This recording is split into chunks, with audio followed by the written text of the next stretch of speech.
can slow the spread, we can buy days. And when we buy those days, that means that we can get ventilators, and we can get beds, and kits, and masks, and tests, and this will save lives. That's why we're asking this of you today. One last area I want to address is we do live in a free society. It's the bedrock of who we are.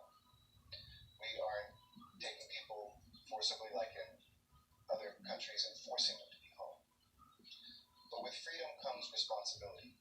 And we're asking everybody who by and large and overwhelmingly has exercised these directives responsibly to adhere to them. The young and healthy, you're not exempt, you're safer at home. If you're less young and less healthy, you're absolutely safer at home.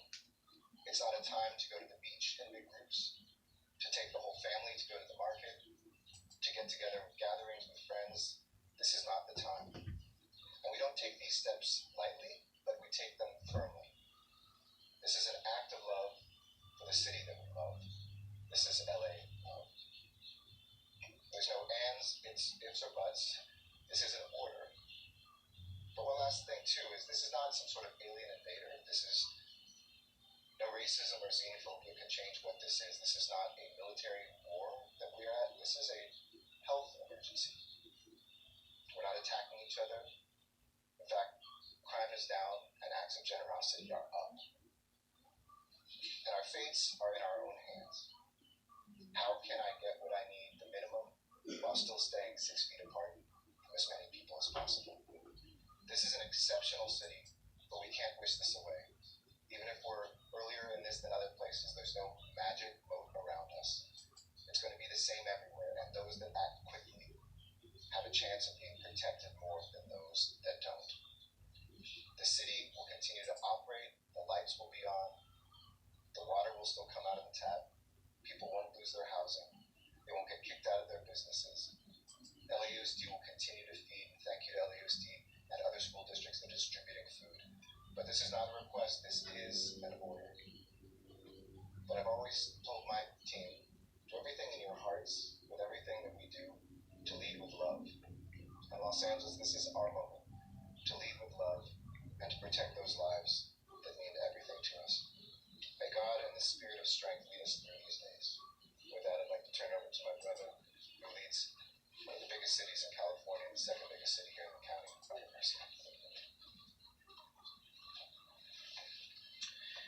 Thank you. I want to begin by thanking Mayor Garcetti and, of course, the entire Board of Supervisors whose leadership in this time has been incredibly important. I want to speak first and just say that to the citizens of Long Beach who are watching and really across the county, this is a serious step, and I think all of us realize that we are in a serious health crisis. I want to note that it's incredibly important that all citizens, all residents across the county, especially those I know that are watching in Long Beach, follow the health orders that are being released, and it will begin at midnight tonight. Long Beach has its own health department, as does the county of Los Angeles, and of course, the city of Pasadena, who's going to speak in just a moment. And I want folks to know in Long Beach that the city of Long Beach and our health department is putting out the same orders that are going out today through our other partners across the county. We also want people to know that safer at home means exactly that. If you can stay in your home when you're not doing an essential travel or essentially traveling, please stay in your home with your family. It also means that almost all retail businesses and businesses across the county, Los Angeles, Long Beach, Pasadena, will be closed unless it's an essential service. I also want to note, and this is something that Mayor Garcetti has been talking about with our partners, as you're out in the next few days, visiting, picking up food, going to the grocery store, please know that there is also no food shortage coming into the county or the city of Los Angeles or the city of Long Beach. While we know that many places need to be restocked, supplies are coming, food is on its way, and we have talked to warehousing and distributors, letting them know that the needs and all of that is on its way. And so please be kind, be compassionate, be courteous, and know that especially seniors and those most vulnerable need access to food, to supplies, and fortunately most markets are also having special hours for these groups. Also, a message to our ports and our workers at our ports. We understand, especially the ports of Los Angeles and Long Beach, understand how important our role is to the economy and to goods moving in and out of our country. And so those ports continue, and will continue to support the work that happens there. And my last message I wanted to say, that beside agreeing with everything that has been said before, is I have a special message also to all of the young people out there. I know that we've been hearing a lot on the television and in the news that this is something that affects mostly seniors or older individuals. That is just not the case. The truth is that while vulnerable populations like seniors are certainly in a much more risk position, young people are getting sick, and young people can absolutely carry the coronavirus and this virus to other vulnerable populations and are vulnerable themselves. And so it's incredibly important that as young people, whether you are a teenager and you want to go out with friends, whether you are bringing people together as young folks, it is your responsibility as this next generation to be responsible and take care of your parents, your grandparents, and your community. And please stay at home and use social distancing. That is incredibly important. And with that, I want to bring up and welcome the mayor of Pasadena, Terry Tornick, who's also going to say a few words.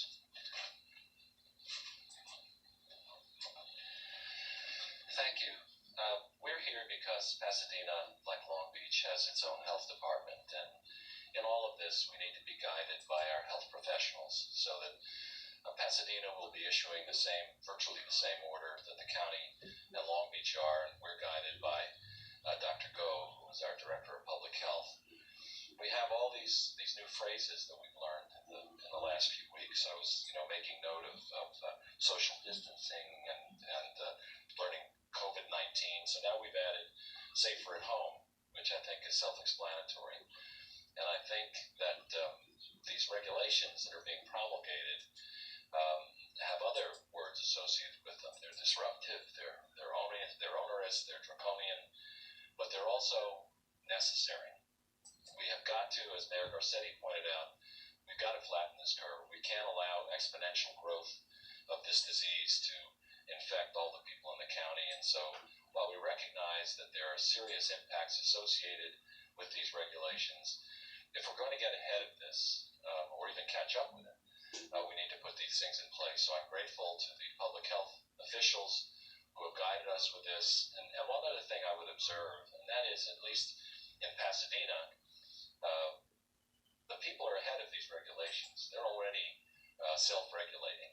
People understand. They're not foolish. They understand self-preservation. And they understand that in order to disrupt the spread of this disease, we need to behave in a new way. So I ask everyone's cooperation. I ask everyone's goodwill. And once again, I would emphasize that if you can think about your neighbor, if you have a senior that you think may have difficulty with shopping, ask them if you can get them anything when you go to the market. I mean, these are not tremendously difficult things to do in terms of being thoughtful, and you're going to have some extra time potentially anyway. So please, let's reinstitute the sense of community that we have throughout Southern California. Make sure that we look out for each other, and I'm confident that with everyone sort of pulling in the same direction, that we can beat this thing and get ahead of it. So I'm grateful to the County Supervisor, Catherine Barger, to Mayor Garcetti, to my colleague, Mayor Garcia. And with that, I will introduce the Director of the County Health Department, Dr. Farrar.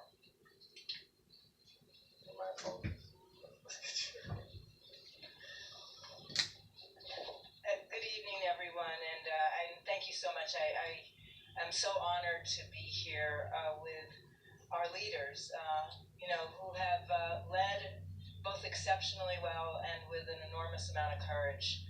So I want to particularly thank Supervisor Catherine Barger and all the other supervisors for the board here in the County of LA. The outstanding leadership is a dream come true, to be honest, for public health leaders. It doesn't always line up, and when it does, it makes a huge difference in being able to do the work that's most effective when you have a pandemic. And I couldn't ask to work for a better group of people than the Board of Supervisors here in LA. I also want to thank Mayor Eric Garcetti from LA. We talk often. LA is a big city and again has set forth a path that allows us to move together, but move with deliberate action. And again, that makes a huge difference. When you can all come together, and I want to really acknowledge and be grateful for the mayors from both Long Beach and from the city of Pasadena, and to your health directors and your health officers, because this is an effort here in the entire county to make sure that we're marching together, that we have a plan, and the plan is safer at home, so that we all do our part to make sure that we slow the number of new cases we have of COVID-19. And we must slow the number of new cases we have. We must. Without slowing the number of new cases, we will, for sure, overwhelm not only our healthcare system, but many other essential services as workers who are doing those essential services fall ill.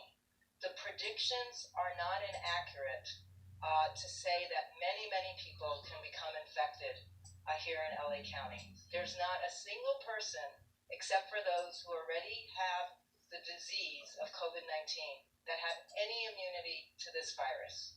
That means for all of us, there is a high degree of certainty that with exposure, we will be able to, in fact, become infected. And we're a very large jurisdiction. There are over 10 million people that live here. So if you start running the numbers, you could have a consequence of many, many people that not only are infecting others, but that for some of our most vulnerable who are getting infected causes enormous strain on the healthcare system, since they will experience this with serious illness. And today was a sad day for us here in LA County because we announced our second death. And our second death was a relatively young person. So I do want to echo the messages we've all heard tonight, that this is a disease that can strike almost everybody who lives here in LA County. And there is no security in thinking that you're either not going to be affected or don't have the responsibility to protect others. We must think about the fact that each one of us on any given day can be carrying this infection, and that the people we're with and connected to may also transmit this infection. That's why we need to stay 6 feet apart for as much time as possible with as many of the people who we're interacting with throughout the entire day. And obviously, the less people we interact with, the easier it is to reduce your chance of exposing someone and someone else's chance of exposing you. And I too want to echo the thanks that have been expressed tonight for our essential workers. I know my team is in that group of essential workers, and they're working really long hours. And so are our public safety folks, our folks who are healthcare workers, but also the people who keep our transportation system running so that essential workers can get to work, the people who make sure we have electricity in our buildings, and the people who make sure we have the supplies we need to, in fact, deliver the services that make it possible for all of us to live our lives. So I want to, just express my heartfelt thanks. Many people are nervous, many people are scared, but those essential workers are coming into work every day to do their part, and it's up to the rest of us to do our part to protect each other. So I want to talk just for a minute about what's in the order, and it is the Safer at Home order. What we did is we enhanced the previous orders of closure throughout LA County, and this order will go in effect, as noted, at midnight tonight, and it will stay in effect through April 19th, 2020, with the possibility for an extension should that be appropriate. As noted, all public and private group events and gatherings of 10 or more people are prohibited anywhere in LA County. If you have a smaller gathering between 2 and 9 people, you can only have that if you can guarantee that there's social distancing of at least 6 feet apart from everybody in that smaller group, and you must enforce access to either hand washing facilities or hand sanitizer at any group gathering that has less than 10 people. You have to post signs in conspicuous spaces that instruct anybody attending any place of business that's essential, that if they're experiencing any symptoms of respiratory illness, they must not enter the space. This order also requires the closures of indoor malls and shopping centers, indoor shopping centers. All non-essential retail businesses must also close. Outdoor malls must enforce the strict social distancing requirements if they are to remain open. And again, it's only for essential retail services. All non-essential retail services everywhere are asked to close. Indoor and outdoor playgrounds for children, except for those that are within a child care center or a school, are also closed. And we ask that everybody adhere to all of the original guidances, orders that we issued later last week. That includes that bars remain closed, gyms remain closed, entertainment centers remain closed, theaters remain closed, all large event venues remain closed, and food establishments are only open for pickup, delivery, or drive-through. What's not included, and you've heard in the health officer order, are again the essential services that make it possible for all of us to live every day. So grocery stores are not included, supermarkets are not included, food banks are not included, outdoor farmer markets are not included, schools and child care centers are not included. Businesses that provide food, shelter, social services, and other necessities of life for economically disadvantaged people may remain open. Gas stations, banks, and financial institutions may remain open. Hardware stores also may remain open. Plumbers, electricians, all of the folks that make it possible for our infrastructure to keep running, their businesses remain open. Healthcare operators and all facilities, healthcare facilities remain open. Transportation services remain open, as do residential facilities that house our most vulnerable. However, for everybody that I just listed and asked and noted that you remain open, you must institute social distancing requirements in your places of business and your places of service. It isn't open as business as usual. It's open by taking an abundance of caution and remembering that everything we do, we have to look at through the lens of keeping our distance of 6 feet apart from each other as much as possible. Healthcare workers and those that are providing direct services are afforded the opportunity to use personal protective equipment that allows them to do their jobs really well, which require often close contact. But for the rest of us, we need to practice our social distancing as we know that we may be essential workers. And I want to close by thanking everyone. I've witnessed an enormous amount of cooperation, collaboration, kindness, compassion, and going with grace. Knowing that this is so difficult for so many, I really want to extend my deepest appreciation to all of you out there who have been doing your best to do your best part in preventing the transmission of more COVID-19 than we need to see. And I know it's been hard, and I know it's extraordinarily difficult, and I know for some people it's actually had devastating impacts. But I do want to let you know we're here to be of service. And at this point, being of service means trying to make sure that as few people as possible become infected, and that we maintain a healthcare system that can treat everyone when they need care. So thank you so much for having me tonight.